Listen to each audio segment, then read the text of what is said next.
ამერიკის შეერთებული შტატებისა და საქართველოს კულტურის სამინისტროს დაფინანსებით ზუგდიდის დადიანების მუზეუმის მემორიალური გამოფენის 4 დარბაზში უნიკალური რეექსპოზიცია განხორციელდა. აღნიშნული ექსპოზიცია განსაკუთრებული მნიშვნელობისაა, რადგან ექსპოზიციაში წარმოდგენილი ნივთების უმეტესობა პირველად გახდა საჯაროდ ხელმისაწვდომი. გამოფენის პირველ დარბაზში წარმოდგენილია დადიანების ოჯახის წევრთა, მათი ახლობლებისა და ნათესავების, ასევე მეგობრების ფოტოები.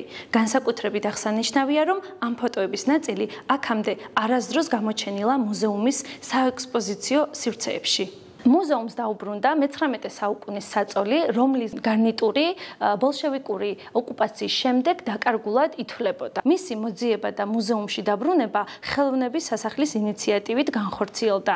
ავეჯის მოძიებაში მნიშვნელოვანი წვლილი შეიტანა სტუდიო 995-ის დამფუძნებელმა ბატონმა დავით ჭოჭუამ. მუზეუმის ისტორიაში პირველად იქნა გამოფენილი დადიანების ოჯახის წევრთა პირადი ჰიგიენის ნივთები.